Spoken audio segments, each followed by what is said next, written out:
Hello everyone, it's Sonia. Welcome back to another video. I found some footage of the Emirates flight we took to our recent holiday to the UK. It was a great flight. I really enjoyed it, except for the sheer journey, because we came from Brisbane. We had an hour and a half stopover in Dubai, and then we went to Heathrow. So it was a straight through flight, 30 hours. And let me tell you, I will never do that again. Never. I think I'm just I'm either far too old or far too delicate to do a journey like that again over 30 hours. I was absolutely wrecked by the end of it. And it made me feel sick, and I was upset and teary. Not the best way to arrive into a new country when you're really excited to be going. Like, I was so excited, and then because it was such a long epic journey, and then we're going to a place we don't know, it was pretty horrendous actually. So if we ever get to go over that side of the world again, definitely having a stopover, probably in Dubai, or we didn't see anything in Dubai because it was just like an hour going from one gate to the next and sitting down for 20 minutes basically. And then maybe we could have a stopover in Singapore. And we flew back from Hong Kong to Brisbane. I probably wouldn't fly Cathay Pacific again though, but I get into that in the video. And Scott found it too long as well, so it wasn't just me. So if we're lucky enough to go over there again, we'll definitely be breaking that journey up. With Emirates, we bought a extra legroom for the flight over, but it only covered us, we didn't realise, it only covered us from Brisbane to Dubai. The second leg from Dubai to Heathrow, that was in a normal seat, it wasn't covering for the legroom, and it was $210 per person each. So that was for only one leg, it wasn't for both. But I get into it in the video anyway. So yeah, obviously there's no sound on the video because the plane was really loud. So I'm probably just going to do like well, it's a reaction, I guess. Yeah. So hang on a sec, I'll just put my headphones on. Yeah. Oh, we've got a funny story to tell here. Hang on. With the I just showed you a clip then of the scanners in before you go. We went to the Emirates counter, and the lady took our tickets and did whatever she does with them. She was a bit cranky, so we were a little bit on edge. And I have never flown international, and Scott flew international 30 years ago. So we really had no idea what to do or where to go or what was happening. So we finished with the lady at Emirates. Then we went to go through security. This is where it's a funny story now, but at the time it was not good. So we didn't know what we're doing, as I said. So we're following instructions and getting through there. And at Brisbane, they've got the big scanners where you put your arms straight out and your legs are in a certain position on the ground. So it's not just one of those metal ones that you just walk through. It's a big full-on thing. So I get through that, and that's fine. And then I get to the other side, and the I don't know, is a security official. He wants to look through one of the carry-on bags. And I'm like, oh, okay, yeah, that's fine, go through it. So he's, excuse me, he starts going through it. And I'm getting a bit nervous because I'm like, why is he looking through a bag? He's not looking through anyone else's. And he said, excuse me, he said, what have you got in there? And I said, nothing. And he goes, is this your bag? And I said, no, it's my husband's. And he goes, your husband's? I said, yeah, he's just over there. And I turn around to look at Scott for help. And he's in the scanning machine with his arms out, looking terrified. And there was this security guard at his waist, at his belt, with his little X-ray machine, handheld one, looking very serious. And Scott's looking scared. And there's a security lady there yelling at him to get his watch off. And then he had to step through because he wasn't able to get through because they picked something up on the scanner. And we sound dodgy, don't we? But we're not, truly. And so he gets through, and he's got this terrified look on his face. So I've got no help coming from his corner with the gentleman who's looking through my bag. So I finish with my guy. He says, what's in there? And I said, Scott's bag. And I had put a doorstop for the hotel doors, and it was metal, and he thought it was some sort of weapon. So he had to get a supervisor over to double check and make sure it was okay. So that was fixed up, and then I turned around to help Scott, and I heard the guy saying to him, "We've got to take you into a room." And Scott went, "What? A room? Why do I need to go to a room? What's going on?" And they had picked up that Scott, 3 years ago now, he had a quadruple bypass, and when they cut your chest open, they stitch you back up again, and they put titanium wire all the way down his sternum, and the machine had picked up this foreign object of titanium wire being in his body. So this person had never seen that before, because he was saying, "It's not a pacemaker. Have you got a pacemaker?" And Scott goes, "No," and explained what had happened. And it was like, he said it was like the guy didn't believe him. And then, because he's got they call them zippies, because they've got a really big scar from the end of their rib cage right up to about here. So I turn around and Scott's like got his shirt down saying, "Look at the scar, look at the scar." And then during the surgery, they took a big artery from here as well. So he's got a really big scar down here. And he's going, "Look at this, look at this."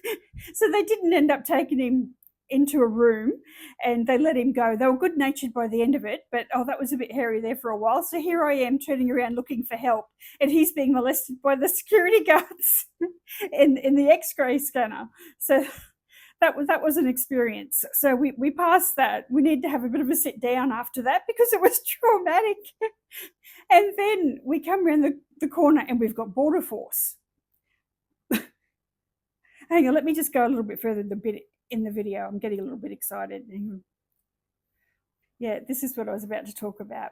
They've got these fancy new, they call them e-gates or e-passports, where you put your passport in the machine and it does whatever it does.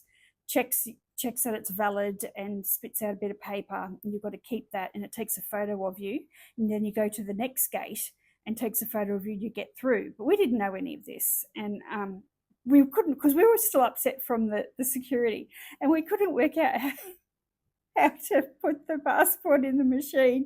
So we got through that. I'll keep going and show you the video.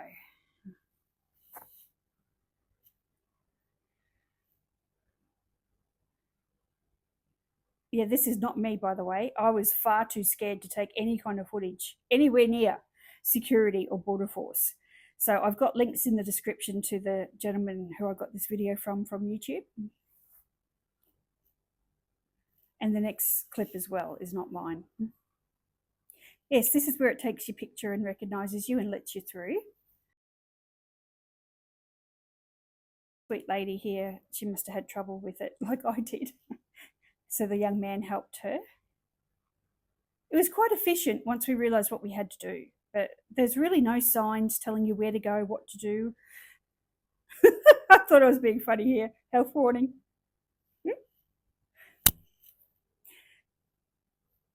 And it's true. Don't ever do that.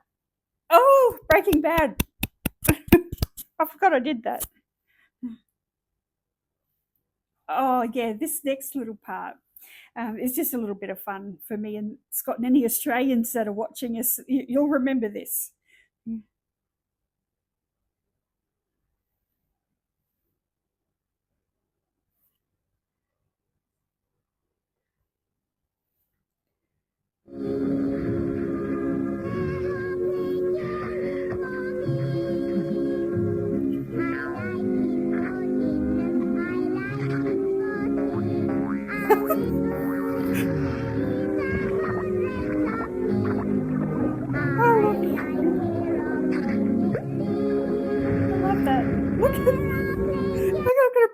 Oh, I missed it. But did you see the expression on the kid's face? He looked terrified. But yeah, that clip I showed you is actually, I think, pretty sure it was sung in 1939 maybe. And I think it was 1939. The company's been around, I think, for 130 years or something. And in the 80s, that I remember that video clip. Yes, I'm that old. I remember that video clip from the 1980s. I'm sure when Scott watches it, he'll remember it as well. But I just loved that. The the animation at the time was top tier, and we just thought it was the best thing ever. The song's a bit, you know, it's from the 30s, but hey.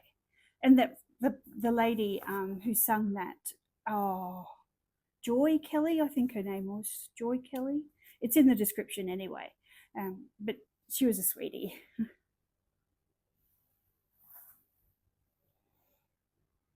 Take a note of how fresh and excited I look there. I don't look like that in 30 hours.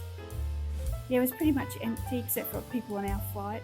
Oh, these massage chairs were awesome. Best ones I've had yet, actually. Oh, I'm over on the side because I want to fit myself in on the screen here. So that's why I'm a bit lopsided if it's annoying you. They were so good.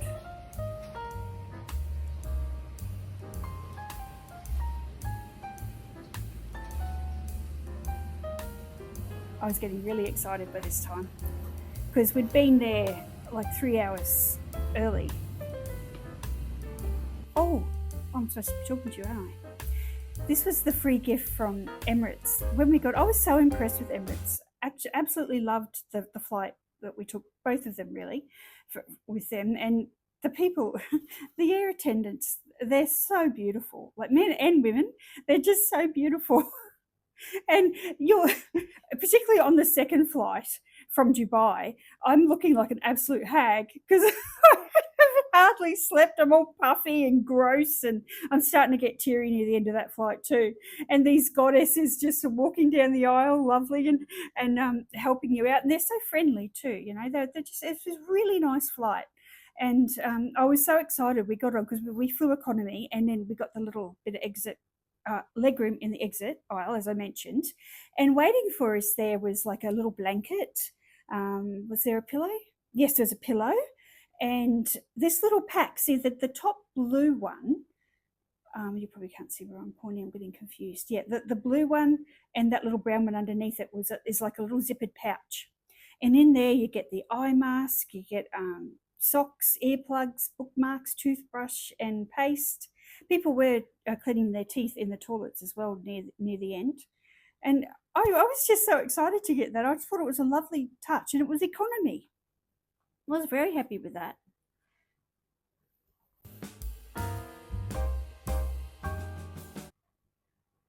Yeah, breakfast at 3:30 a.m. was something to get used to. But the food was really nice. They really took care of us there. And that sausage doesn't look great in the photo, but it tasted good. And that little saucy mixture there, that was really nice. And the omelette was nice. So, and they fed us heaps. You know, with here, I don't think I've got a picture of it on the tray. But, oh, I hope I'm not yelling at you because I can't hear myself in here. They've got a bread roll to the side there. We got a little tub of yogurt. I think we got a little bit of fruit. I can't remember if we got fruit, but we got a little tub of yogurt and a little sweet, I think. They were very, very generous. Yeah. So that was 3:30. Then we have another snack, another lunch, another snack. We get off the plane, we have a snack, another meal, and another snack. It was awesome. Yeah, there we go, second meal. I think we're getting a bit tired here. Oh, that's just showing you. See, there's a lot of room there. I think I mentioned it a little bit. Oh, yeah. I had to talk to you about the seats. I'm a curvy girl. Okay, yes, I'm overweight. And I was a little worried about the seats, but what I didn't know is on Emirates, you can't sit in an exit row if you need a seatbelt extender. So even like big guys would have trouble with that. But thankfully, well, hang on, I'll step back a bit. I made the mistake of wearing a jacket, and I sat down in the seat and I'm like, oh, I'm not going to be able to fit in here without a seatbelt extender. And I started to panic, and Scott said, take your jacket off, because I had a big thick jacket on. I took that off and I fit in the seat without an extender. Thank goodness. I was, and in my head, like normal me panicking, I'm like, all right, I've got to exercise. That's not going to help me now. Yeah, but I fitted. So the only thing is, I think I get into it in a minute when I mention the cons. Hang on a sec. Let me just see if I this potato. Yeah, I'll just wait for a minute.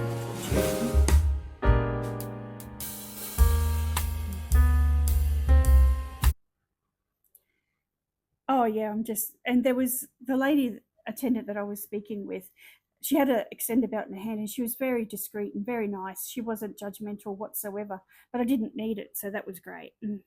But don't worry, if you do need an extender belt, don't be embarrassed. I'd much rather you grab one, speak quietly to the attendant, and they can give you one if you need to. But there's no shame in it anyway, so just do what you need to.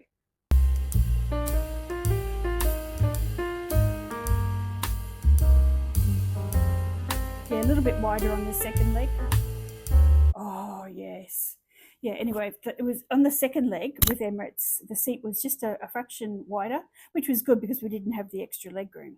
Now, I don't know if I missed it because I'm talking too much, but I did a cons of purchasing the extra leg room in the exit row because there are the advantages and disadvantages. I'm not sure that I would actually do it again, to be honest. It depends, I guess, on what type of aircraft it is. Because when you're sitting in the exit row, we had two seats. It was me on the wall of the plane where the windows are, and then it was Scott. But because I was here, the wall of the airplane curves up, obviously. So you're limited with your headroom. So you've got to consider that if you're super tall, which is why you're probably booking extra leg room in the exit row. Just be aware that your head height will be compromised. So you might want this seat.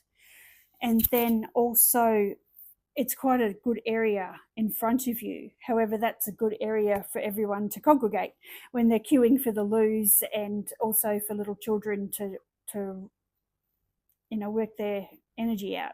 So it's not exactly peaceful, what is what I'm trying to get to. And the little thing that I've got on the screen at the moment, Cathay Pacific. I know this is an Emirates video, but we did fly Cathay Pacific. I've got a mini review at the end, but it was not the same with Cathay Pacific. I didn't need an extension belt, but that flight was awful. It was actually the worst flight I've ever had, and it was like 30 hours or some ridiculous thing from door to door again. It was terrible. Yeah, starting to get tired there.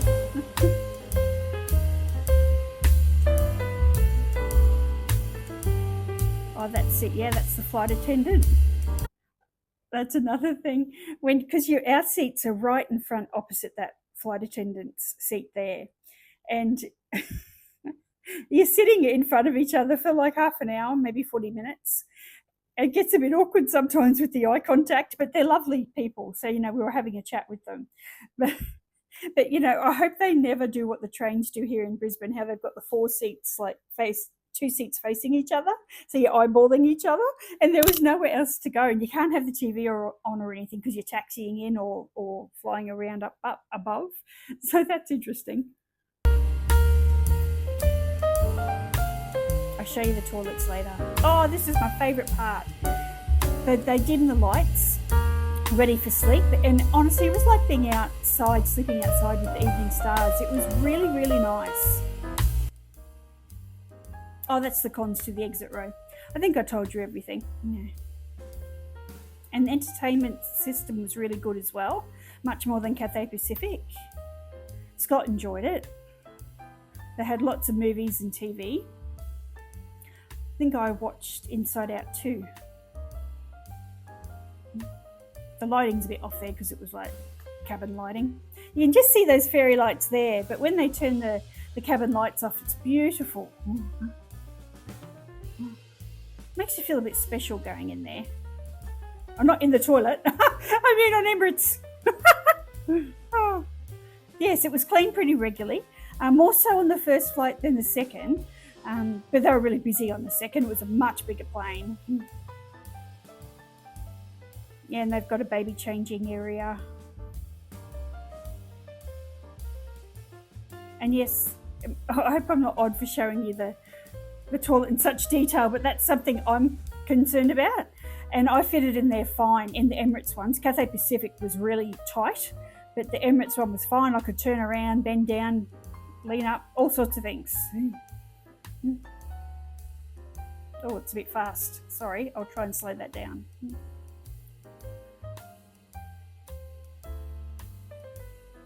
and I bought antiseptic wipes just so I could give it a bit of a wipe over, because there's so many people need the loo. My goodness, sitting right near it, you realise how many people use it. There's nothing in there. I just didn't want you to look at the hole. Yeah.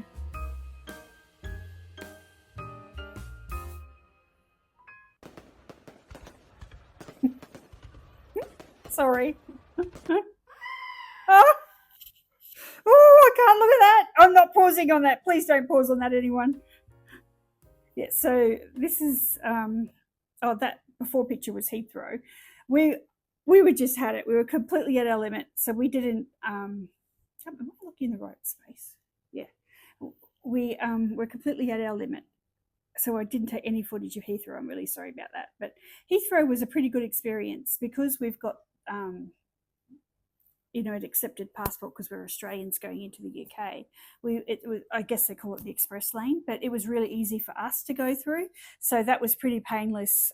If you're from Australia, that's a pretty painless process. And then the luggage was right there as well. Getting after that, though, went pretty downhill. Gosh, and I really don't know how to advise you, to be honest, if you've never been over there before. But it was a bit of a schmozzle when you get out there trying to find transport to your hotel, because I was just had it. I could not take like 2 trains and buses to get into London and get to our hotel. I just couldn't do it. So we ended up going to the, they call it a certain word. It's still like their customer service centre. I'll look it up and see what it's called. Where the concierge, those kind of people. And they booked us a driver to take us to our hotel. It was the worst experience I've ever had in my life. He was horrible, and it took forever, and it was like 200 Australian dollars to get out there. It was a mess. It was a terrible decision to do, terrible drive, and I would not do that again. So, but then again, I wouldn't want to take a train either. So I think I would investigate another way of getting into London than the way we did it. But yeah, that was awful, the car ride out to, because we stayed at Shepherd's Bush. So we went from Heathrow to Shepherd's Bush, and he didn't really know where he was going when he got to Shepherd's Bush. And he goes, "Oh, is this your hotel?" So he stops in the middle of the road. In London, people were honking and yelling at us, and he gets out. He gets our suitcases, and literally, and I'm not exaggerating, he threw them in the middle of the road. He just threw them. Like, he didn't hand them to us. He didn't put them on the pavement. He just chucked them out the back onto the road and took off. So he didn't even say bye, I don't think. So Scott and I, after 30 hours door to door, I'm in tears, like I'm just crying. And thankfully there were some lovely people at the bus stop who offered to help us get the suitcases off the road, because I'm actually getting upset thinking about it. It was awful. And the drivers in London, oh my word, they are aggressive. And because they could see we were trying to get our suitcases off the road, but they were honking us, like beeping their horns, yelling at us. It was awful. And then we get to the hotel. And as you can see, I say the only good thing about this hotel was the door. And that is true. I haven't taken footage, and I'm not going to tell you the name because I think our room may have had specific issues, which we told them about. So hopefully they've fixed it. So elsewhere, I can't speak for elsewhere in the hotel, so I don't want to give them a bad name because it might just be our room. I think our bathroom had water issues because the bathroom floor was spongy. You'd walk on it like this and it would make a noise, and it stank. Like, it reeked so bad that it almost gave me a bit of nausea. So when we got there, Scott went out to get some dinner, and he bought some air freshener from one of the little supermarkets out there. I should have got a drink.